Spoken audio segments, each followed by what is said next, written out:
Bismillahirrahmanirrahim. Assalamualaikum warahmatullahi wabarakatuh. Salam sejahtera bagi kita semuanya. Yang pertama dan paling utama, mari kita panjatkan puja serta puji syukur kita atas limpahan rahmat berupa kesehatan dan kesempatan bagi kami, sehingga kami dapat menyelesaikan proyek akhir semester basis data kita. Yang terhormat kepada Ibu Ulta Henry selaku dosen pengampu mata kuliah basis data lanjutan, dan kepada teman-teman sekelompok yang saya banggakan. Pada kesempatan kali ini, kita akan berdiskusi mengenai perancangan basis data sistem informasi penjualan pada toko sembako murni.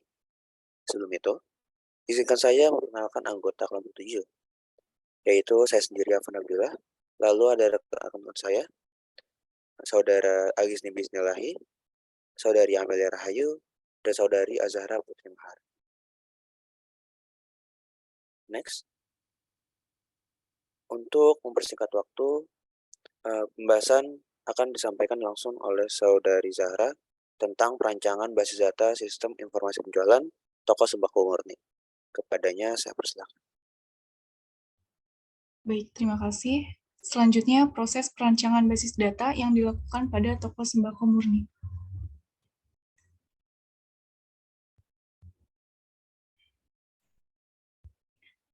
Di sini saya akan menjelaskan perancangan IRD.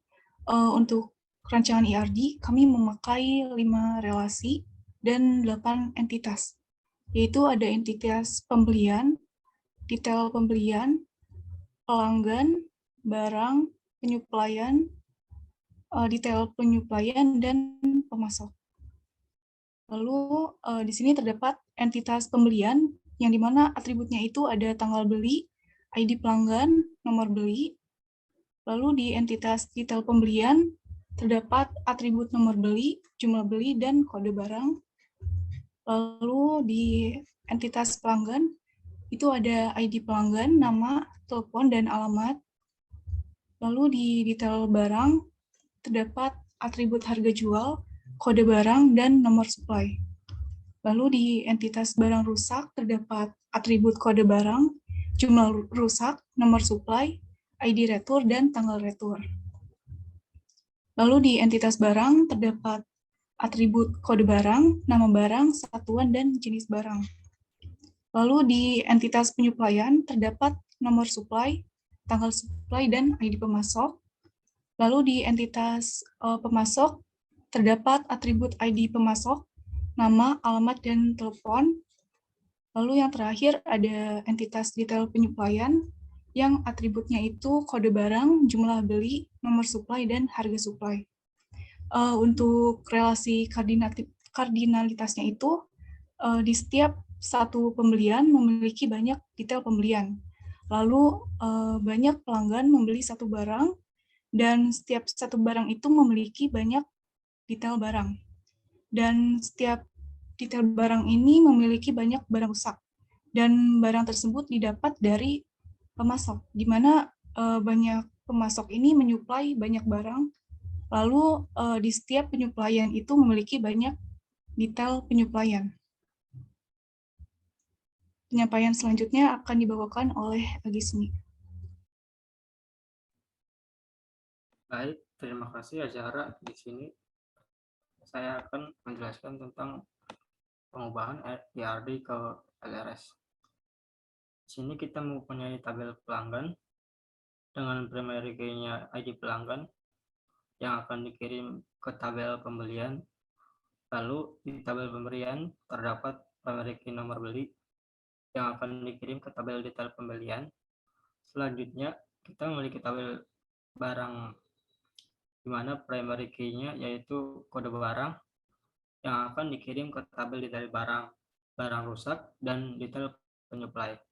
Lalu kita memiliki tabel pemasok, primary key-nya ID pemasok yang akan dikirim ke tabel penyuplaian, dan tabel penyuplaian memiliki primary key nomor supply yang akan dikirim ke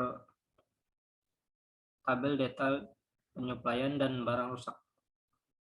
Next.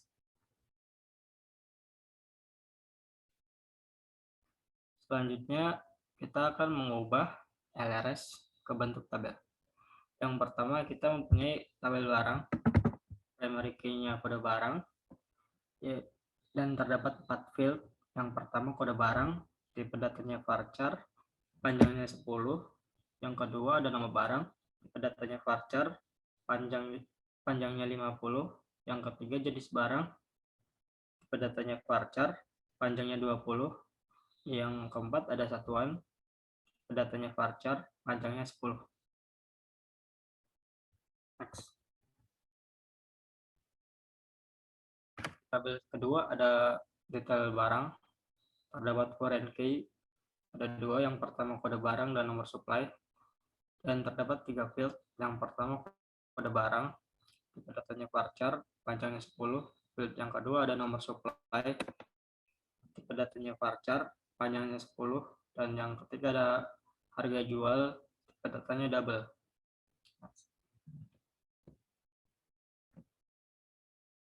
Dan tabel ketiga ada penyesuaian, primary key-nya nomor supply, terdapat 3 field. Yang pertama nomor supply, tipe datanya varchar, panjangnya 10. Field kedua ada tanggal supply, tipe datanya date. Dan field ketiga ada ID pemasok, tipe datanya varchar, panjangnya 10.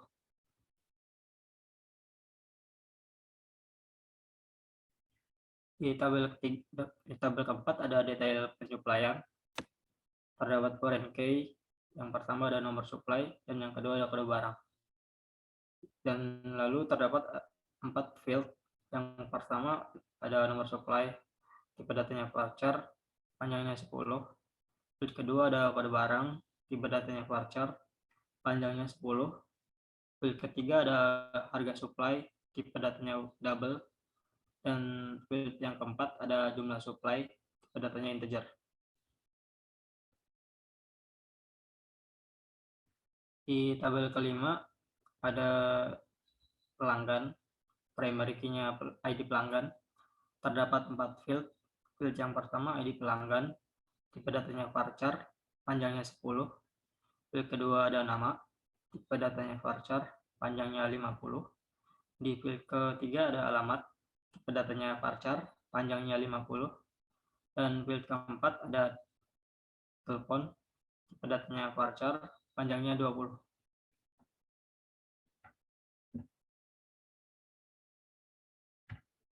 Di tabel ke-6 ada tabel pembelian, primary key-nya nomor beli, dan foreign key-nya ID pelanggan. Terdapat 3 field. Field yang pertama nomor beli, tipe datanya varchar, panjangnya 10. Field kedua ada tanggal beli, tipe datanya date. Dan field ketiga ada ID pelanggan, tipe datanya varchar, panjangnya 10.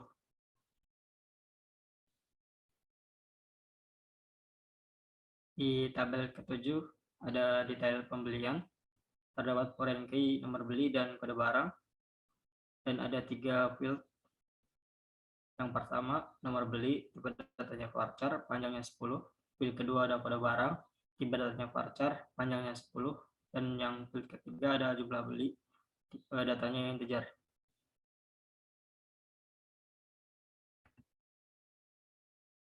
Di tabel ke-8 ada pemasok, primary key-nya ID pemasok, dan terdapat 4 field. Field yang pertama ada ID pemasok, tipe datanya varchar, panjangnya 10. Field kedua ada nama, tipe datanya varchar, panjangnya 50. Field ketiga ada alamat, tipe datanya varchar, panjangnya 50. Dan field keempat ada telepon, tipe datanya varchar, panjangnya 20. Lalu dan tabel ke-9, barang rusak, primary key-nya ID return, terdapat foreign key-nya kode barang dan nomor supply, dan terdapat 5 field. Field yang pertama ID return, tipe datanya varchar, panjangnya 10. Field kedua ada kode barang, tipe datanya varchar, panjangnya 10. Field ketiga ada nomor supply, tipe datanya varchar, panjangnya 10. Field keempat ada tanggal return, tipe datanya date. Dan field kelima ada jumlah rusak, tipe datanya varchar.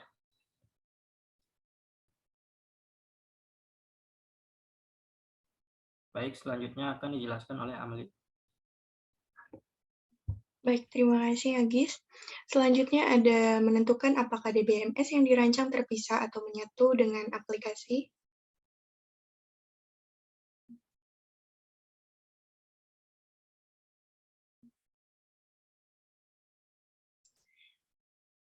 Proses yang terjadi dalam perancangan database retail shop, DBMS yang akan digunakan adalah MySQL.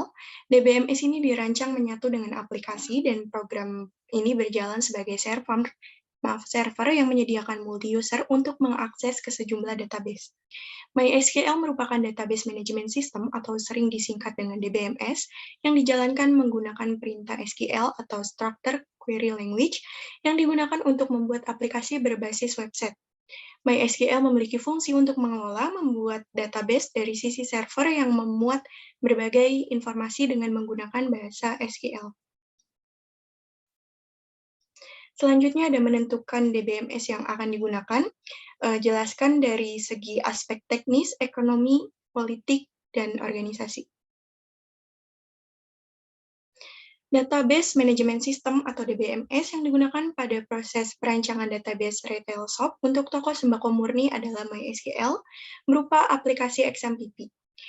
MySQL adalah sebuah DBMS yang menggunakan perintah SQL, sedangkan XMPP adalah software lokal yang berfungsi untuk membangun website, aplikasi, hingga database secara offline.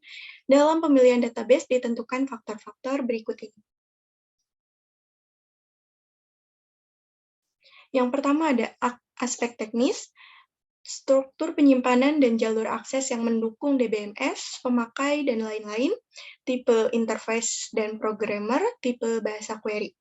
Selanjutnya ada aspek ekonomi, tersedianya layanan penjual, lalu biaya penyediaan hardware dan software yang terjangkau, biaya konversi pembuatan database yang terjangkau, biaya pelatihan yang terjangkau, biaya pengoperasian yang terjangkau, biaya pemeliharaan yang terjangkau. Dan terakhir ada aspek organisasi dan politik. Yang pertama ada personal yang telah terbiasa dengan sistem dan ketersediaan dari server vendor. Pembahasan selanjutnya akan langsung disampaikan oleh Saudara Afan. Baik, terima kasih Saudari Amelia Rahayu. Berikut adalah penerapan kami tentang denormalisasi atau basis data terdistribusi pada perancangan sistem basis data yang telah kami buat. Mungkin boleh next.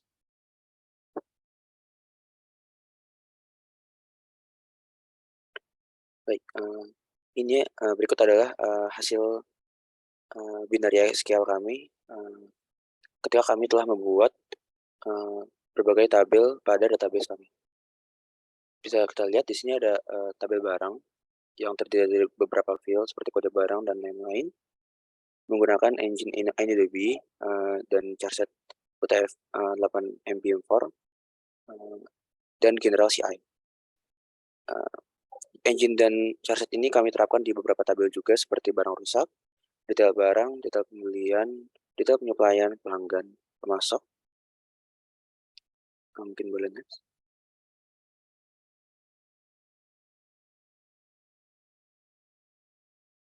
Selain pemasok juga kami membuat tabel pembelian, penyeplaian, dan kedua tabel ini juga menggunakan engine dan charset yang sama.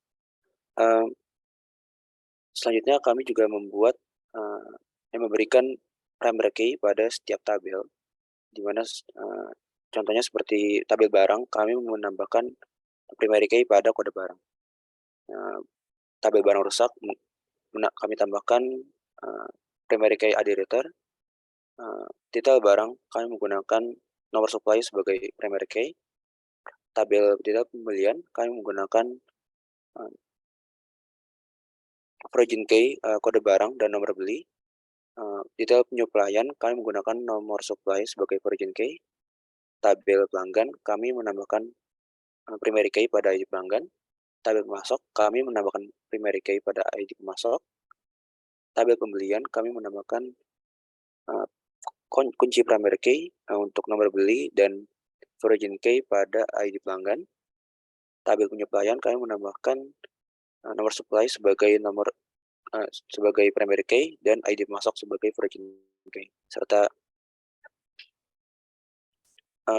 selanjutnya ini ada hubungan-hubungan dari antar tabel seperti yang di sini tulisan barang rusak terhubung dengan detail penyeplaian dengan nomor supply.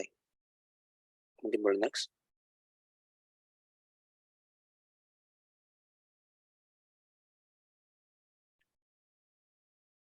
Ada juga hubungan antar tabel lain, seperti detail barang dan tabel barang, kami hubungkan menggunakan kode barang, serta detail barang dengan penyeplaian kami hubungkan dengan nomor supply.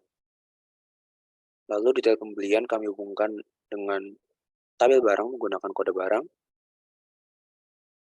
serta detail pembelian dengan tabel pembelian kami hubungkan dengan nomor beli. Detail penyeplaian kami hubungkan dengan tabel penyeplaian menggunakan nomor supply. Tabel pembelian kami hubungkan dengan tabel pelanggan menggunakan ID pelanggan. Tabel penyeplaian kami hubungkan dengan tabel pemasok menggunakan ID pemasok. Next.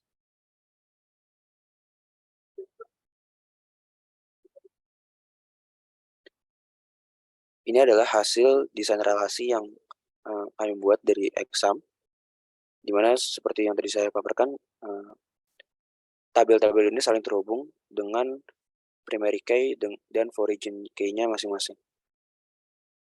Mungkin boleh next.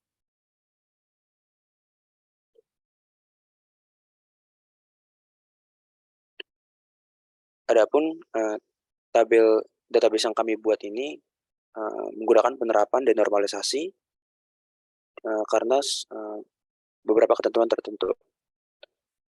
Seperti halnya ini, kami menggunakan duplikasi atribut origin key pada hubungan one to many. Seperti yang kita lihat pada gambar, bahwa tabel barang yang mana memiliki primary key kode barang, kami sandingkan dengan tabel-tabel lain, seperti pada detail barang, detail penyeplaian, dan barang rusak. Kami menggunakan kode barang sebagai indeks, yang mana kami dapat dari tabel barang. Selain itu, penyeplaian yang memiliki nomor supply sebagai primary key, kami hubungkan juga ke tabel lain, seperti pada detail barang, detail penyeplaian, dan barang rusak, yang mana hal ini memiliki berbagai keuntungan. Di antaranya yaitu penggunaan query join akan lebih efisien karena jika ada kebutuhan untuk meminta informasi barang, dalam hal ini ya tabel barang, maka hanya perlu menghubungkan tabel dengan tabel pemilik informasi tersebut. Dalam kasusnya, jika misal tabel penyeplaian atau detail penyeplaian membutuhkan informasi dari tabel barang, maka hanya perlu dilakukan join dengan tabel barang. Selain itu, adapun efisiensi terhadap kecepatan query yang akan meningkat karena proses query hanya memanggil tabel yang dibutuhkan saja. Nah, jadi penggunaan fragmen pemisahan antar tabel ini tentunya akan meningkatkan efisiensi terhadap kecepatan query. Mungkin boleh next.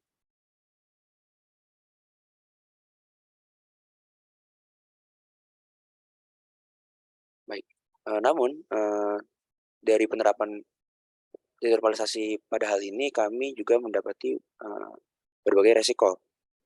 Yang pertama, karena tabel-tabel ini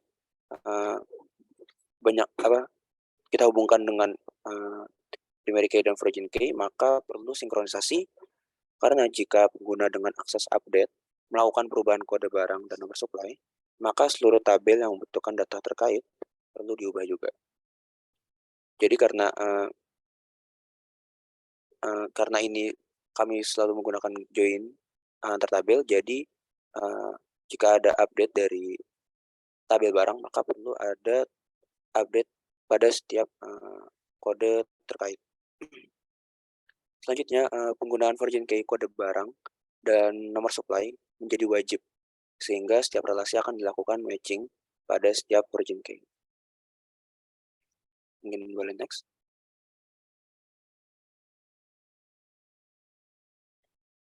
Baik, kami juga menerapkan denormalisasi atribut bermakna ganda.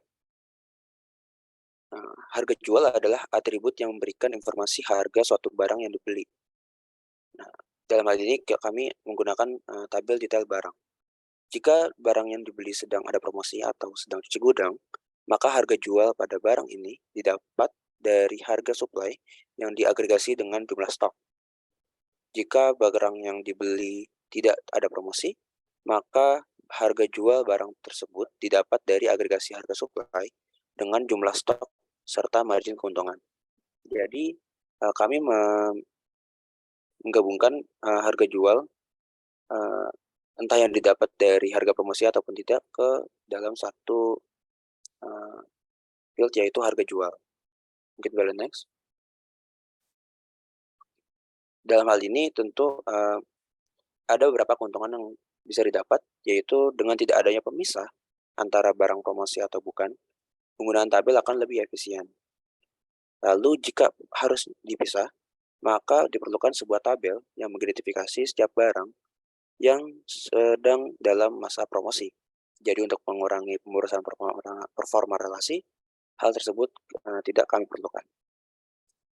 Adapun berbagai resiko yang kami dapat, yaitu salah satunya perubahan harga jual harus dilakukan tracking dan lebih teliti untuk mencegah kerugian dalam penjualan.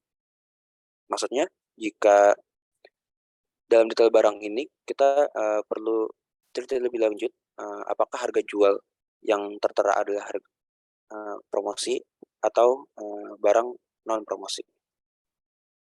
Mungkin boleh next.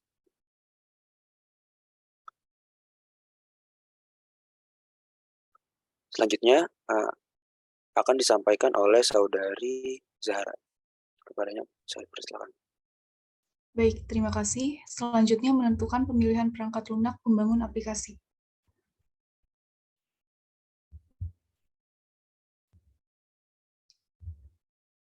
Yang kami pakai yaitu XMPP. Nah, ini merupakan serangkaian perangkat lunak sistem yang terintegrasi dan terdiri dari MySQL, PHP, dan Perl. XMPP ini digunakan untuk mengakses server database dari MySQL. Setelah berhasil terhubung ke server melalui XMPP, maka user bisa membuat dan mengelola database beserta isinya, seperti menambahkan data, mengurangi data, mengubah data, dan lain sebagainya.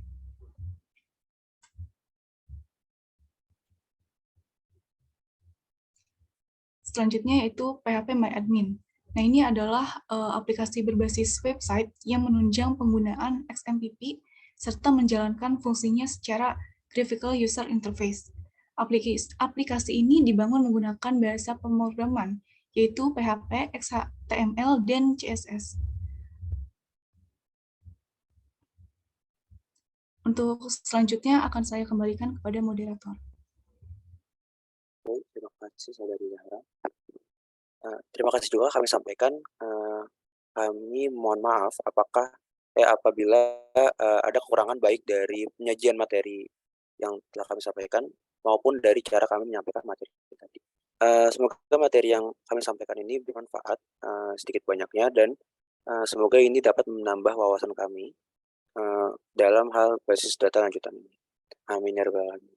Akhir kata, wallahul muwaffiq ila aqwamit thoriq. Wassalamualaikum warahmatullahi wabarakatuh. Salam sejahtera semua.